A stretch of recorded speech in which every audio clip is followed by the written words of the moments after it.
Hello, my dear ones. Welcome to Granny's Whisper. Before we begin, let me ask, where are you listening from tonight? Drop your city or your country in the comments. I love to know where my family of listeners gather from. If you are new here, thank you for tuning in. If you enjoy our stories, please like, share and subscribe. Before we dive in, I would like to thank you again for visiting Granny's Whisper channel. This is Granny, easing into my chair by the window where the night air smells like wet leaves and old prayers. Tonight, I'm going to tell you a story that still makes my hands tremble when I think about how close we came to losing a good woman, and how one truth spoken at the right time can snap a chain that's been strangling a family for years. It's a story about a stepmother whose heart turned mean, a son who carried her darkness like it was his duty, and a young woman whose kindness nearly cost her life. The title writes itself. They asked him to kill her, not knowing she was the one who saved his daughter. Sit close. This one has shadows, but it ends in light. I live on a street where the mailman knows who's sick, who's travelling, and who makes the best pound cake. At the far end, where the asphalt forgets itself and turns into rutted dirt, there's an old duplex with a leaning fence and a bougainvillea that blooms like it's in love with trouble. Lydia lived on the left side. She taught piano to any child stubborn enough to keep showing up. She wore her hair in a simple bun, kept a little jar of toffees on the piano, and talked to everyone like their day mattered. On the right side lived Madame Serena and her grown son Kenny. Folks called her Madam like it was a title she'd earned by scaring the truth out of people. She ran a small home business, buying and selling things that fell off the back of trucks and helping folks with loans that came with teeth. Kenny was the runner. Quiet, strong, a good boy if you asked his teachers, but a boy with a leash around his neck if you looked at his eyes. I used to see them from my porch, Lydia watering her potted basil in the mornings, Serena counting cash by the window, Kenny jogging past at dusk, carrying a weight only he could feel. No one said gang out loud. We spoke in softer words. The crew, the boys, the business. But we all knew. It happened on a Wednesday at 2 in the afternoon when the heat had settled on our town like a sleeping dog. A man named Gage, one of Serena's debtors, came tearing down Myrtle Lane like the devil had kicked his door in. He was red-faced, drunk, and louder than his good sense. He stopped in front of Serena's steps and started shouting for his money back, for mercy, for a miracle. Just noise, ugly and mean. Then a small pink bicycle, streamers, little bell, rolled out of nowhere and clattered into his legs. The bike's rider, a little girl with tight, shiny braids and a blue backpack bigger than her hope, tried to swerve and fell hard. Her name was Amaya. She was Kenny's daughter from a teenage love that didn't survive rent, pride, and time. Amaya spent afternoons at Serena's while her mama cleaned offices across town. Gage raised his boot to kick the bicycle out of his way. People will tell you they do the brave thing. But most folks freeze when wrongness arrives at their door wearing a face they know. Lydia didn't freeze. She stepped off her porch, crossed the dirt like a shot, and put her whole body between that drunk man and that child. "Sir," she said, calm as a church bell, "back away." Gage laughed the way ugly men do when a woman tells them the truth. He grabbed Lydia by the arm and swung. I saw her head snap back. Before any of us could breathe, Kenny was there, silent, sudden, a thunderclap in shoes. He caught Gage's wrist mid-swing and twisted just enough to make a point. Gage yelped. The bicycle skittered under Serena's hedge. Amaya reached for Lydia's skirt and clung. "Go home," Kenny said to Gage. 4 words. No heat, just a door closing. Gage spat on the ground and slunk off, promising fire that his feet refused to carry out. We washed the blood from Lydia's lip. She laughed it off because that's what brave people do when fear is watching, but her hands shook as she buttoned Amaya's backpack. "Thank you," she told Kenny. He nodded once, eyes flicking towards Serena's curtains. The lace moved. I swear I could feel Serena's disapproval from my porch, like a draft that knew your name. That was the first day. The day the debt collector learned his place. The day Kenny's two worlds touched, child and crew, kindness and command.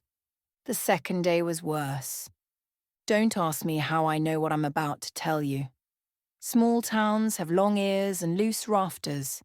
Secrets go up like bread dough, rose into my kitchen from 3 different ovens, and I pieced them together careful as a quilt. 2 nights after the bicycle, Serena called a meeting, her inner circle, in her kitchen. The men had names like Mouse, Dre, and Pasta, nicknames that felt like dare and camouflage. The air smelled of bleach and boiled coffee. Serena's voice could cut fruit. "That piano girl?" she said, eyes cold. "She stuck herself in our business." "Gage is making noise with his cousin on the force. If he starts pointing, he's going to point at this house first. We need to send a message. A clean one, a quiet one." No one spoke. She turned to Kenny. "You'll do it." He blinked. "Do what, Ma?" "Take her somewhere empty. Make it look like bad luck, a robbery. Make sure she doesn't breathe afterward. Do not bring trouble to my door." Silence. Not the respectful kind. The kind that tries not to show its fear. Kenny stared at his mother like he was seeing her new. "She saved my kid yesterday." Serena didn't flinch. "She cost me today. This is business. Ma, you want Amaya safe?" she said softly. "You want her school paid, her shoes new, her stomach full? Then stop confusing your feelings with your job." He swallowed something sharp. Serena slid a folded paper across the table. "Piano girl finishes at 7. She buys milk at the corner and walks home slow because good people think the night owes them kindness. You be the lesson. Do it right, and I'll move you up. Do it wrong, and someone else will do both jobs." He nodded once, not agreeing, marking the time of his obedience. That's what Serena thought she owned, his obedience. At 6:50, Lydia locked her front door. She put coins in her pocket for milk and a packet of toffees for the grocer's girl, who had a father in jail and a smile she used like a shield. Kenny waited in the alley between the laundromat and the old bakery that still smelled like mornings. He had a cap pulled low and gloves he'd never worn in a church. In his pocket, rope, tape, a plan that felt like another man's idea wearing his face. He told me later that every part of him argued with every other part: love for his daughter, fear of his mother, the echo of Lydia's soft "thank you" in his ear, and the paycheck that kept Amaya's asthma inhaler in the kitchen drawer. Lydia turned the corner. Kenny stepped out. "Miss Lydia," he said quietly. She stopped. He never called her that. He never called her anything. He was the shadow that sometimes carried groceries without being asked. "Kenny? You scared me. Are you all right?" "Don't be afraid," he said, and meant it like a prayer. He took her elbow, not roughly, and guided her into the alley. Lydia didn't fight. She looked up into his face and saw something there that told her timing mattered more than noise. "Kenny," she said, "tell me what you need me to do." He swallowed. "Walk. Please, just walk." They walked. When the alley opened onto the vacant lot where the bakery's delivery trucks used to idle, he stopped. He took a breath so deep it changed the air. "I can't do this," he said. I can't. Then don't, she answered, simply, like she was telling a child how to set down something too heavy. He laughed one broken sound. You don't understand. If I don't, someone else will. And they'll make it loud. And they'll make it cruel. And then they'll make it mine anyway. Who's asking you? He shook his head. You know who. Your mother. He flinched. Lydia did the bravest thing I've seen a person do without raising her voice. She stepped closer to the man sent to end her life and spoke like a teacher in a quiet room. Kenny, 2 days ago I stood in front of your daughter and took a hit meant for her. I didn't do that to die for nothing in an alley. So here's what we're going to do. We're going to walk to my house like neighbours. You're going to sit at my table, you're going to call the only person who can make a bigger promise than your mother's threat. Who's that? He asked, genuinely lost. Yourself, she said. But if you need a witness, we'll call someone who doesn't scare easy. Who? Granny, she said, and I nearly dropped my tea when she knocked. I've had police officers at my table and preachers, midwives and mothers, men shaking from withdrawals, and girls who needed a bed more than they needed advice. I've learned that truth likes bread and courage likes coffee. So I put both down and told them to sit. Kenny stared at his hands. She wants me to make it clean. Your mother? I asked. My mother, he said. And those 2 words carried a childhood I didn't have time to unpack. Do you want to be the kind of father who kills the woman who saved his child? I asked, because sometimes the shortest road to a man's soul is the question no one else dares to say out loud. He looked up sharp. Then he looked at Lydia. She looked back, steady, unflinching, alive. No, he said. I know I don't. Good, I said, standing.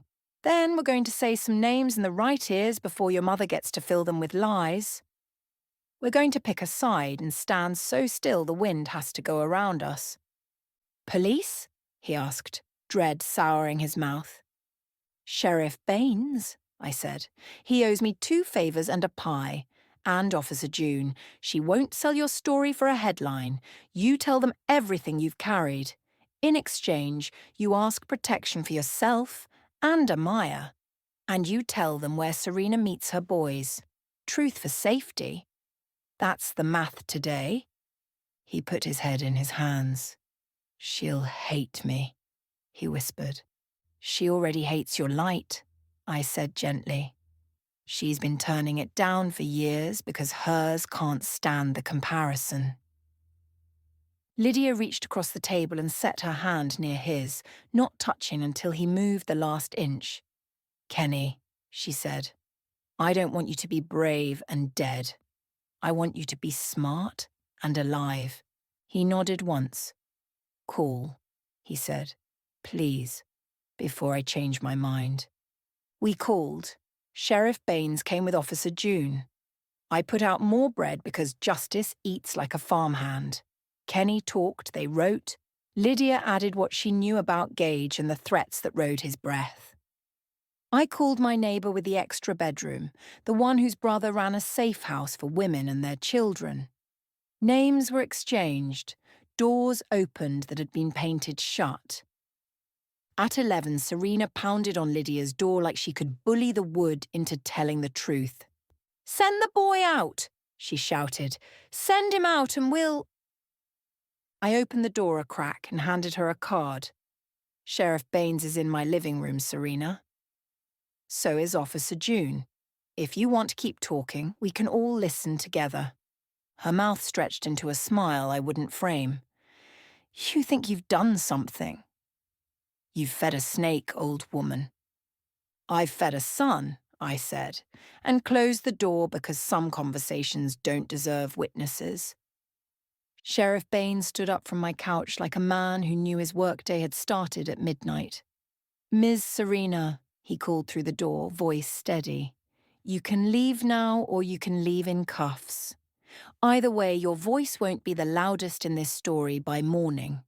Silence, then retreat, then tires, too fast, spinning grit. We exhaled as one body. The next 48 hours were a blur stitched with grit. Kenny signed a statement as long as his arm. He gave times, places, names, not everything. Fear is a careful editor, but enough for the sheriff to plant seeds in the right soil. Lydia moved to my spare room with her keyboard and a bag of clothes. She kept teaching. Bless that woman, because routine is how you tell fear it can sit down and hush. Amaya and her mother were relocated to a quiet apartment with an intercom and neighbours who minded everything in the best way. Serena? She tried to vanish like smoke, but smoke leaves smell and ash, and men who'd been afraid of her for years found their backbones when the law knocked gently and offered a choice: testimony or trouble. You'd be amazed how much courage a man finds when he's invited to choose a future. On the third day, Officer June knocked and nodded. A small nod, but the kind that loosens shoulders. "We've got enough," she said. "It won't be pretty, but it will hold." Kenny cried then. Not loud, not long, just enough for his body to unclench. Lydia handed him a dish towel and pretended it was a Kleenex, which is what kindness does when dignity needs a costume. Some months later, in a courtroom that smelled like lemon cleaner and old pretenses, Serena sat with her hands folded in a church lady pose and answered questions with a voice trained to lie. But paper doesn't care how pretty your sentences are. It cares about ink. And Kenny's ink was tidy. When the judge read the verdicts, extortion, conspiracy, witness intimidation, Serena looked at her son for the first time in years, like he was a person. I watched something cross her face, regret's skinny cousin, but it didn't linger. She left with her chin up and her future narrower. Outside, under a sky that had the decency to be grey, Kenny leaned against the brick and breathed like a man who'd been underwater too long. Lydia stood beside him. "Go get your girl," she said. "Start small. Start with breakfast. Start with a homework folder and a bedtime story. Let goodness have a routine." He nodded. Are you safe?" She laughed, soft. "Safe is a big word, but I'm not alone." He looked at her then like a person who has been given a map and is learning to read it. "Thank you," he said, voice thick, "for stepping in front of her. And for stepping in front of me." "You did the same," she said. "Just later." Life, my dears, is not a fairy tale. It's a stew, sweet, salty, bitter, and good if you let it simmer. Kenny got a job at the marina, learned to tune engines, and found that honest grease washes off easier than certain kinds of money. He took Amaya to school every morning in a car that coughed but tried. He kept a calendar on the fridge with stickers for days he told the truth even when it cost him something. It filled fast. Lydia kept teaching. The kids learned more than scales. They learned what a steady adult looks like. She planted tomatoes and taught Amaya how to coax Basil into believing in itself. On Tuesdays, I'd hear laughter from her kitchen and thank God for kitchens. As for Serena, prison is a kind of silence. Sometimes silence teaches. Sometimes it just sulks. I don't know what it did for her. I do know that the neighbourhood felt like a lung that could finally inhale all the way. One Sunday at dusk, we gathered in Lydia's little garden for lemonade and pound cake. Kenny arrived late, hair still smelling of gasoline and marsh air, Amaya tugging him forward by the hand. "Miss Lydia," Amaya said, proud as a sunrise, "Daddy says I can take lessons if I practice and don't argue." Lydia knelt to eye level. "Deal," she said solemnly, But I warn you I'm strict about toffees. 2 per scale. Amaya squealed. Kenny smiled, really smiled, for the first time I'd seen since he was a boy with knobby knees and a mother with sharp hands. We ate. We teased. We watched the sky trade its blues for the one candle over Lydia's back steps. When it was time to go, Kenny lingered. How do you stop hearing her? He asked Lydia quietly, eyes on his shoes. In your head. Telling you what you owe and what you are. Lydia thought a long time. You don't, she said. Not at first. You outsing her. He looked up. You let good voices get bigger. Yours. Amaya's. People who speak to the part of you that wants to build and not break. You make those voices routine. You make a life that drowns the old choir. He nodded. I can try. That's all any of us do, she said. Sometimes evil arrives wearing a family name and holding a grocery list. It tells you you're loyal when you're really terrified. It says business when it means hurt. It says prove yourself when it means do my sin for me.